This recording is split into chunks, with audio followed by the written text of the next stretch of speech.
The opener of week 1 of the 2023 NFL season kicks off tonight with Thursday Night Football. The Kansas City Chiefs versus the Detroit Lions. What are the biggest storylines that we need to pay attention to? We'll tell you next on the Locked On NFL Draft Podcast. You are Locked On NFL Draft, your daily podcast covering the NFL Draft. Part of the Locked On Podcast Network, your team every day. What's up, Locked On family? Let's get locked in. Welcome back to the Locked On NFL Draft Podcast, your daily podcast covering your favorite draft prospects, part of the Locked On Podcast Network, your team every day. I am your boy, Damian Parson, always on the ones and twos. You can find and follow me on Twitter at DP_NFL. I'm a national scout over with the Draft Network, as well as the host of the Locked On Clemson Football Podcast. Guys, thank y'all for making Locked On NFL Draft your first listen today and every day. Thank you for being the family, but as always, our everydayers, man. And I got to kick it over to my guy, my partner in crime, my boy, Mr. LSU himself, Keith Sanchez. You can find and follow him on Twitter at The Talent Code. Keep talking to him, baby. What up, Locked On family? This is Keith Sanchez, senior draft analyst with the Draft Network, man, in 2019 national champ, right? And I'm here with DP, man. We're here to bring you that championship level content surrounding the NFL draft. And you know how we do it, man. 24/7, 365. Like we say, we don't stop, man. And guess what? We've made it through the season, DP. You wonder why? Because we're at the start of the season, right? We made it through the off season. We made it through training camp, and we're finally at the start of season. It is Thursday. We have kickoff. We get the Kansas City Chiefs, Patrick Mahomes versus Jared Goff. Dan Campbell coming into Arrowhead Stadium to kick things on. So this is what we're going to do, DP. Our slate today, man, we're going to pull off the biggest storylines, right? Then we're going to transition into the impact prospects, right? This is the NFL Draft podcast, I'm sorry. So you know we had to talk about the prospects, and then we're going to get into a little bit of game prediction, see if me and DP agree on who's going to win this game. But DP, before we get this thing started, man, why don't you give them our title sponsor? Guys, this week on Locked On NFL channel, it is crossover week. So for this episode of Locked On NFL Draft is brought to you by Prize Picks, the easiest and most exciting way to play daily fantasy sports. Go to prizepicks.com/LockedOnNFL or use the promo code LockedOnNFL for a deposit matched up to $100. Keith, when I ask you Thursday night football, what is your biggest storyline heading into the Chiefs versus the Detroit Lions?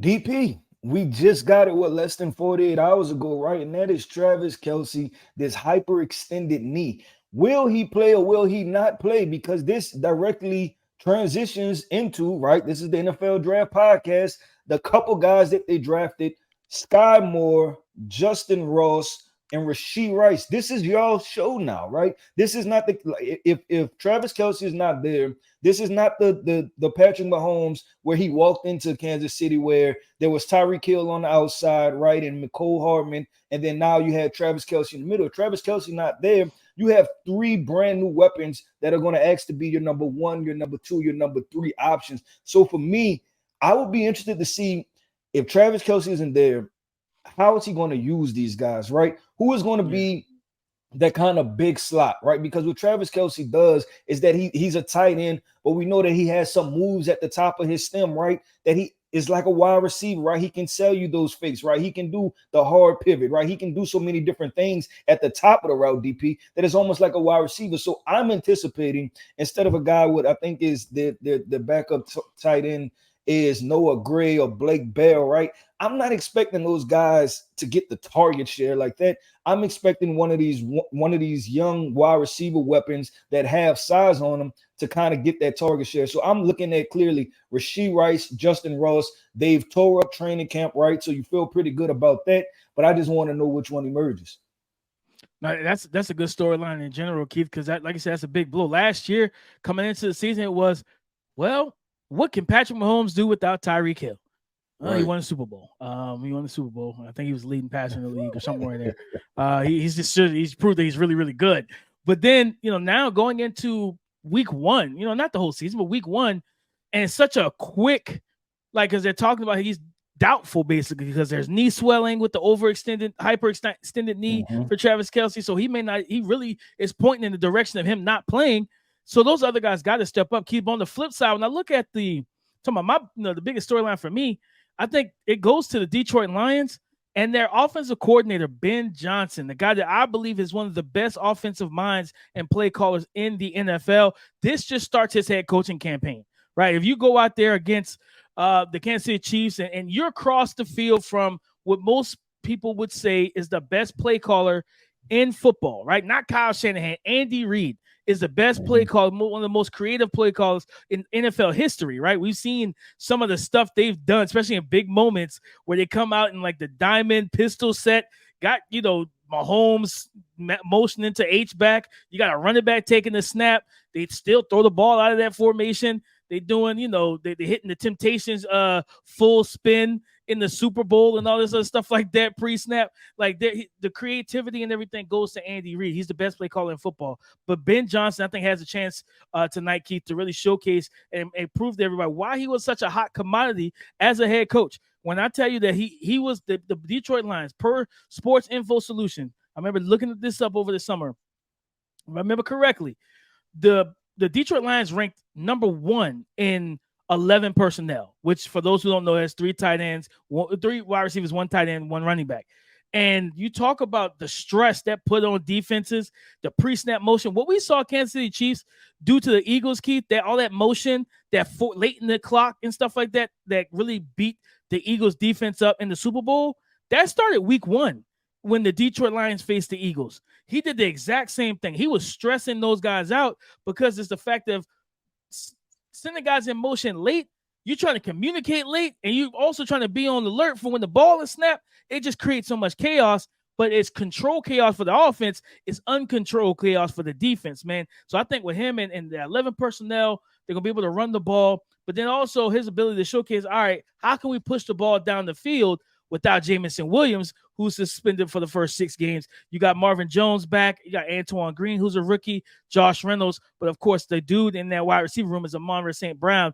And our guy who's I think he's supposed to be starting at tight end, Sam Laporta. So I'm just all right, how do you get Big Sam the football in this game, Keith? Because I think if you do it right, some rookie tight ends don't really produce at a high clip, but I think this is an offense where Sam Laporta can get the ball early and often to start this season. Yeah, definitely depending on how they use him. But I want to not only bring Sam Laporta up, DP, but Jahmyr Gibbs, right? Like you drafted him in the first round.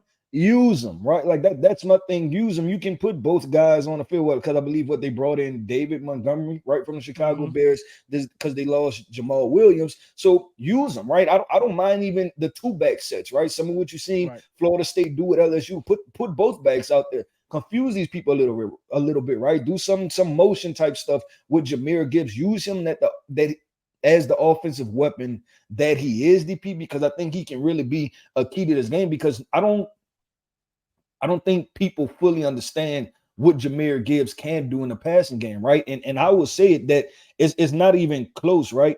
That he's a mismatch, you know what I'm saying, with linebackers, right? Like he's a mismatch with some safeties, and that is very dangerous to say about a running back who's somewhat a wide receiver also. So I'm definitely tuning into that part, DP. I think there's going to be intriguing storylines on both sides of it, right? Who starts off 1-0? Who starts off 0-1? The Detroit Lions, y'all started off tremendously slow last year, right? Then ripped off, the winning streak towards the back end of the year to kind of turn this thing around, saved a lot of jobs, and created optimism. So you don't want to start. I think as a football coach, you don't want to put yourself in that position again, right? You understand that was a 1 in 100 time that we was going to be able to do that at the back end of the season, right? So we don't want to put ourselves in that position. It is so important to start off. The NFC North is for the grabbing. So it's so many different storylines, DP, to kind of grab a DP. We're going to keep this thing flowing, right? Like I said, man, this is y'all NFL Draft podcast. So we talk about the draft prospects, man. So coming up, we're going to get into those rookie and second-year guys that are going to make impact players, right? That are going to have to be impact players in order for the Kansas City Chiefs to win or the Detroit Lions to win. So that information is coming up next. Today's episode of Locked On NFL Draft is brought to you by Prize Picks. Prize Picks is the largest independently owned daily fantasy sports platform in North America. They are the easiest and most exciting way to play Daily Fantasy Sports. It's just you against the numbers. Quick withdrawals, easy gameplay, and an enormous selection of players and stat types are what make Prize Picks the #1 daily fantasy sports app. This week on Prize Picks, I'm selecting Saquon Barkley for more than 60 yards and Patrick Mahomes for more than 2 touchdowns starting week 1 of the NFL season. Prize Picks now offers Apple Pay for quick and easy deposits into your account this football season. You're going to absolutely love this, guys. So go to prizepicks.com/LockedOnNFL and use the promo code LockedOnNFL for a first deposit match up to $100. That is prizepicks.com/LockedOnNFL or use the promo code LockedOnNFL. Impact prospects, guys. Like he said, those first and second year dudes that we have to keep our eyes on. Keith, I think for me, man, one of the top guys to watch is Aidan Hutchinson, right? After the superb rookie season he had last year, can you do it again? What growth has he made as a pass rusher, right? Because I think the main thing is, he was the 2nd overall pick. So you want to see, can he be that 10 to 14 sack guy per season, right? Going forward, or is he just going to be anywhere from a 7 to maybe 9 sack guy, right? So this starts the season, but the thing about it is he's going up against 2 talented tackles. Donovan Smith is a veteran at the left tackle spot, and on the right side, Jawan Taylor is a good tackle as well. He's athletic, he's strong, and it's going to be, how does Aaron Glenn free up rush lanes to get him those one-on-ones that will benefit him, right? Because I don't know if he's going to win the arc and the outside shoulder versus Jawan Taylor and Donovan Smith like that. So then what is it? Okay, can he power through these guys? Can he set them up with the outside rush and then pivot inside with the bull rush, right? Go from speed to power.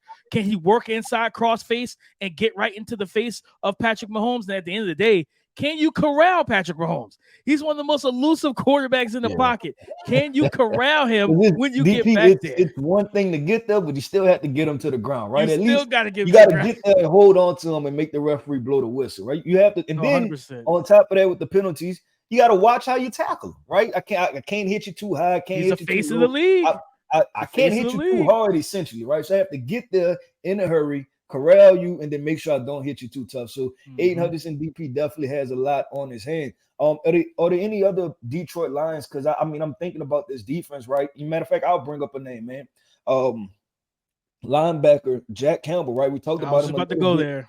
We talked about him a little bit yesterday, but he's a key, right? And if he's playing middle linebacker, I want to see if he's a green dot guy, right? And like I said, man, I think this guy's going to develop tremendously. My guy, Kelvin Shepard, right, the Detroit Lions linebacker coach, and just a hell of a coach, man. You're talking about developing people. He had Alexander Zaloni, and Malcolm Rodriguez last year, who was a 6th round pick, and had that guy playing lights out, right? So you're talking about one of the best young minds in NFL, right? In the NFL. So I want to see what he's going to do, right, with Jack Campbell, which I'm expecting really great things. So I just want to see how Jack Campbell is going to play, DP.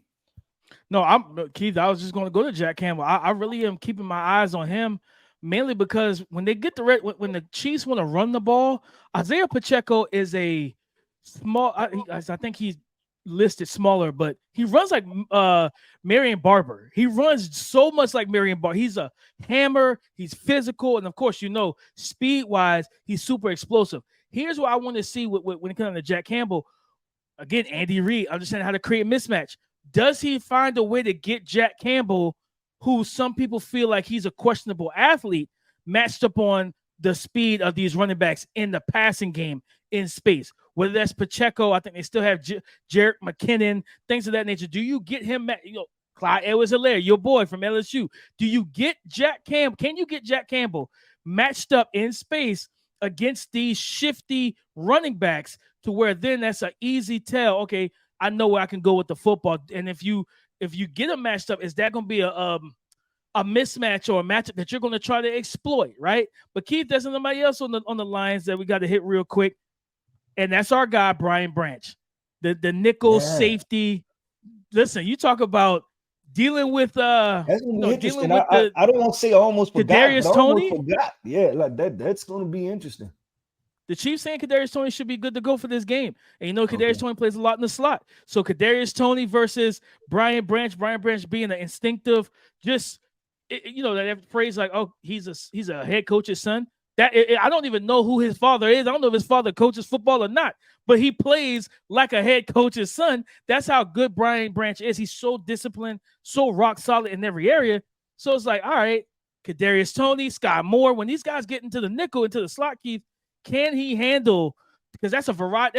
Those two different type of receivers. You got more explosive guy in Sky Moore. You got the herky jerky, switched up, change of direction guy that is Kadarius Toney, and then they both go in motion a lot too. So that's the other guy for the Detroit Lions, because you already brought up Gibbs. We talked about Sam Laporta, you know, in the first segment. So those are those defenders I'm watching closely.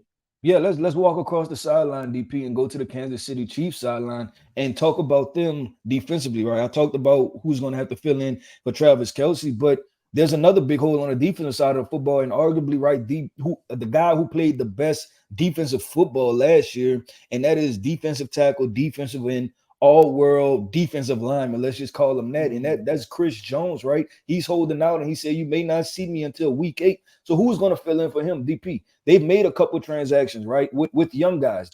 George Karlaftis, I believe they drafted, was it the end of the first round last year? I believe the end of the first round. Mm-hmm. And, you know, who is a hybrid DND. I kind of like them being kicked inside a little bit, right? He played a little bit D tackle, played in multiple alignments last year, was able to make somewhat of an impact. He made some noise as a rookie, but then they also, from that very same class, they drafted Neil Farrell, right?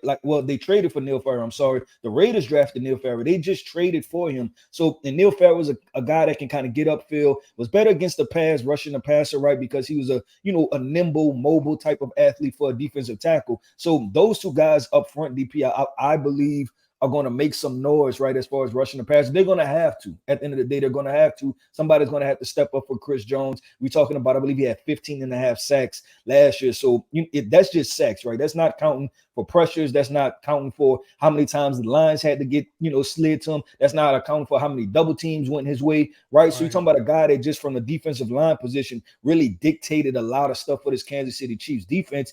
And what is one thing we say, DP? The front end has to work with the back end. So we look at this back end. This back end is young guys. It's so crazy that we're sitting up here, DP, because we're talking about the Kansas City Chiefs as world champs, right? But they have a lot of young guys on this defense, and I'm just rolling through. You see Leo Chenal, right, who's going to get significant snaps, right? Then you see Trent McDuffie. Then you see Brian Cook. I want to ask you, DP, and I'm sorry, Felix Anudike-Uzomah, who's a rookie. Out of those 4 names, who jumps out to you as somebody that has to step up? Man, I think Leo Chenal, right? Like playing that strong side linebacker position. If Chris Jones is not there, right? You got the other D tackles you have is Derek Nandi, like I said, Neil Farrell, Tershawn Wharton, Keandre Coburn, which I think that's the young kid from Texas. So like they have decent backups, but losing 15.5 sacks. And to me, I'm going to say this, Keith, and some people may feel like it's a hot take. Chris Jones is the best defensive tackle in football right now. You know what I mean? Aaron Donald, to me, is right below him. But I think because just at the stage of where they are in their careers, like, I think those are the top 2 for me. But then you got, Quinnen, Jeffrey Simmons, Grady. Just the defensive tackle position is loaded in the NFL right now with stars. But when I look at this situation, if you're not going to have Chris Jones, right, you're going to need Leo Chenal to be that big, physical, downhill, aggressive linebacker that we saw when he was at Wisconsin, when he was in college. He was physical. He attacked the line of scrimmage. He walked up as a sandbacker, as like an extra edge rusher at times against tight ends and tackles, to be able to secure the edge. And you need somebody to step up against this run game that Ben Johnson is going to throw at you. When he spreads out with 3 wide receivers, as much as he does, you don't know what's coming. You don't know if it's pass. You don't know if it's run. You don't know if it's play action, RPO. You have no idea because of the sets. So you have to play them honest. And you're going to need your linebackers to quickly read and diagnose and trigger downhill, fill their gaps, be disciplined, and maintain. Because when you have a back like a Jahmyr Gibbs, if you shoot the gap too early, he's going to jump cut right from where you left. And now he's attacking your safeties at full speed. and he could put a move on the guy and turn a 20-yard run to an 80-yard run. So I think Leo Chenal is going to be really big, Keith. And then you brought up Felix and Duque Uzoma. I'm interested. And the reason why I'm interested in this, Keith, is what do they do with him on some third downs? Without Chris Jones, those other guys, maybe Neil Farrell, but those other guys aren't really big-time pass rushers on the interior. Yeah. Do they kick George Karlaftis down as a 3-tech? Right, because we know he's strong, he's quick on the inside, got his arm length is good enough. Kick him down inside, and that Felix rush alongside him on the edges, right? Alongside with who's the other edge? Mike Dana. Maybe they kick Mike Dana inside and they rush Felix and George off the edges. But they got to figure out that D-line situation on third down. Yeah, he's gonna have to play DP because you're looking at it, right? Charles, and I messed his name up, Omen, who he's suspended, right? He's suspended, so he's not playing either. And that was one of their that's right. that was one of their key contributors, rushing the passer. So I don't even think it's a question if he plays. Talking about Felix and Duque Uzoma, it's a question of how much he plays, right? Like I think he's going to have to play a significant amount of snaps overall. So it'll be really good and really interesting to see just how they maneuver this front. But DP, man, that makes up both sides, right? We talked about biggest storylines. We talked about impact prospects, man. And like we said, these are both talented teams. There's so many young guys that's going to play a part in whether which team wins or loses. But speaking of which team wins and loses, coming up next, man, we get into the game prediction, right? We're going to see if me and DP agree on this or if we disagree, right? We have a lot of headlines. We're going to see who factors in what and who thinks is going to make the biggest decision, right? So coming up next, man, we getting into this game prediction. The Kansas City Chiefs, Detroit Lions tonight for the NFL kickoff. These days, every new potential hire can feel like a high-stakes wager for your small business. You want to be 100% certain that you have access to the best qualified candidates available. That's why you have to check out LinkedIn Jobs. LinkedIn Jobs helps you find the right people for your team faster and for free. All you have to do is create a job post, a free job post on LinkedIn Jobs, add the purple hashtag hiring frame to your LinkedIn profile to spread the word that you're hiring. You have simple tools at your disposal, like screening questions that make it easy to focus on the candidates with just the right skill set and experience so you can quickly prioritize who you'd like to interview and hire. It's why small businesses rate LinkedIn Jobs #1 in delivering quality hires versus leading competitors. So LinkedIn Jobs helps you find the qualified candidates that you want to talk to faster. Post your job for free at linkedin.com/lockedonnfl. That's linkedin.com/lockedonnfl to post your job for free. Terms and conditions apply.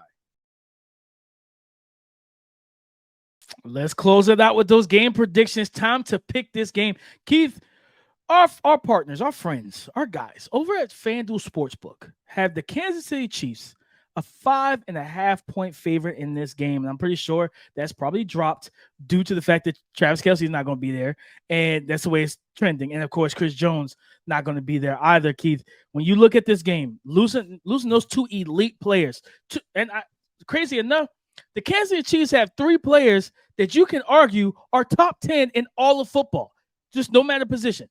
Patrick Mahomes, Travis Kelce, and Chris Jones. You got 3 top 10 players on your roster, but 2 of them will not be playing. Keith, who are you picking in this game?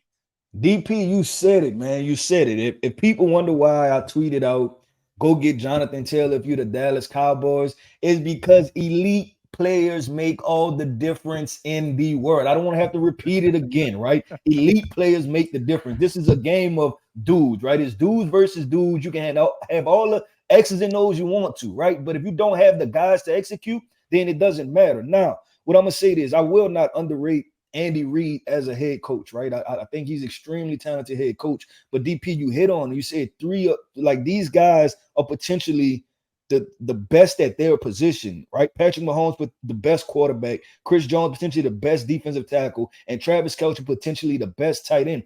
I just think for week 1, I just think it's a little bit too much to make up, right? And they're playing a tough, inspired, gritty Detroit Lions team. I think this Kansas City Chiefs offense will put up points without Travis Kelce, but I think a big difference will be the Chris Jones situation because we just talked about how thin the Kansas City Chiefs could be right with having to play George Kalafdis as a second-year player, Felix Anudike-Uzomah, their rookie edge rusher that they drafted in the first round, having to play significant snaps. Leo Chenal, another second-year player, having to play significant snaps.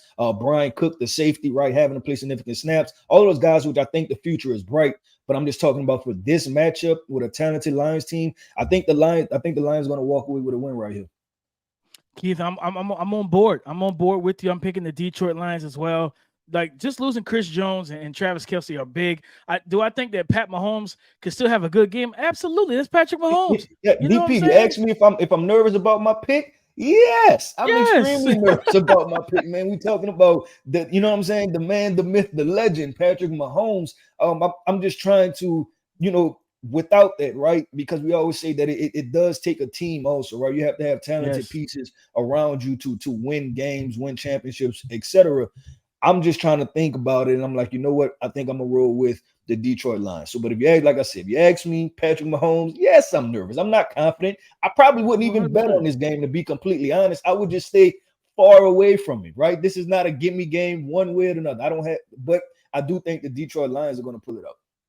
I do too. I think the Detroit Lions defense is going to, when you don't have to worry about, and that's the thing, changing the numbers, changing the math, which is what Travis Kelce would do for this offense, right?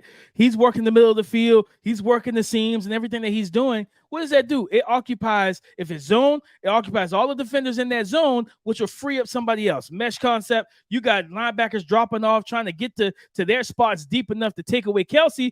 Then you got Kadarius Toney, little 3-yard dump off. He turns it into a 15-yard gain. Sky Moore, his speed allows it to be a 15-yard gain, right? Different things of that nature. But it's asking a lot of these young weapons for the Kansas City Chiefs to now, when defenses play them honest, they may see a lot more man to man. Truly, because it's hard to man them up with Travis Kelce in the lineup. So with Travis Kelce not in the lineup, you're like, yeah, no, I feel comfortable getting to the line of scrimmage and being physical. And I think Aaron Glenn is going to have the secondary ready to go and his defense ready to go. And for me, man, I'm looking at Brian Branch. Like we talked about Brian Branch, Jack Campbell, but keep an eye on Derek Barnes. I think he's like a second, third-year linebacker. And of course, I think to me, Keith, if you ask me if there's anybody that could be a difference maker in this game defensively for the Lions, Kirby Joseph in the back end, his ability to take the ball away, play downhill, and really kind of bait you into some of those throws, especially robber technique coming across the middle of those high posts, stuff like that. I just think it's going to be, I think losing Kelce and Jones just too big of losses to overcome. Yeah, and I will say this because we talked about the Kansas City Chiefs wide receivers at the beginning, right? Extremely talented guys, right, who just have to prove it at the end of the day. They have to get some reps, they have to play. But if I'm defensive coordinator Aaron Glenn, right, and I'm looking at Rashee Rice, I'm looking at Justyn Ross, right, I'm looking at bigger bodied guys. You know what I'm saying? Like they're not built the same of a Tyreek Hill or Kadarius Toney, right? So those guys on the field, and you tell me I have Chauncey Gardner-Johnson, I have Kirby Joseph, I have Brian Branch. I'm not afraid to play some man, right? I'm not afraid to get in their face a little bit, disrupt some time, and that'll be interesting to see how much does Detroit go ahead and play some man just with those guys being there versus having a Tyreek Hill. You can't play man, right? You have to line up 30 yards off the football, right? So it'll be interesting to see just how, the Detroit Lions say, okay, cool, Kelce. If Kelce's not there, this is what we're going to do, and we're going to make them play football this way because we always talked about timing and disrupting, route timing and things like that, receivers getting out of releases. I'm getting up in the face of those guys and just seeing what happens. No, same here, man. So we both pick the Detroit Lions to win week 1, kind of start their playoff push versus the Kansas City Chiefs without two of their best, most elite players on the field. Yes, sir, man. And like we said, man, that wraps up another show of the Locked On NFL Draft Podcast with your dynamic duo, man. I want to what's at the bottom of the ticker? Shout out to our everydayers, man. Thank you for tapping in. Like I said, man, we made it through the dog days of the offseason, man. We are here. It is Thursday night, the kickoff, NFL. I'm excited. I hope y'all excited, man. Like we said, man, we'll be tweeting, talking about the game. So make sure y'all tweet at us. And just a little reminder, man, go ahead and put that reminder on YouTube, right? Put it on your phone. I don't know if you need to set an alarm, a note. We are going live on Saturday mornings, man. We're talking college football every Saturday morning. That is something that we're doing. So y'all make sure to tap in with us there also. And like I said, man, thank you. Shout out to our everydayers. Listen, go subscribe and follow for free on YouTube, wherever you listen to podcasts, to get the latest episode as soon as it's available on YouTube. Not only subscribe to the channel, but remember, for the algorithm, comment, talk to us, because we do talk back. But hit the bell notification, subscribe after you subscribe to the channel, so you notify anytime we drop content. Thank y'all for making Locked On NFL Draft your first listen today and every day. Thank you for being the family, but also our everydayers. Like Keith has told you, Saturday, 10:30 Eastern time, we're going live, talk some college football, all that good stuff before the games kick off that afternoon. In terms of Twitter, all right, in terms of Twitter, you can find me, Damian Parson, DP_NFL, Keith Sanchez at The Talent Code. Again, talk to us, because we do talk back. Come and join the conversation again tomorrow on Locked On Podcast Network, your team every day.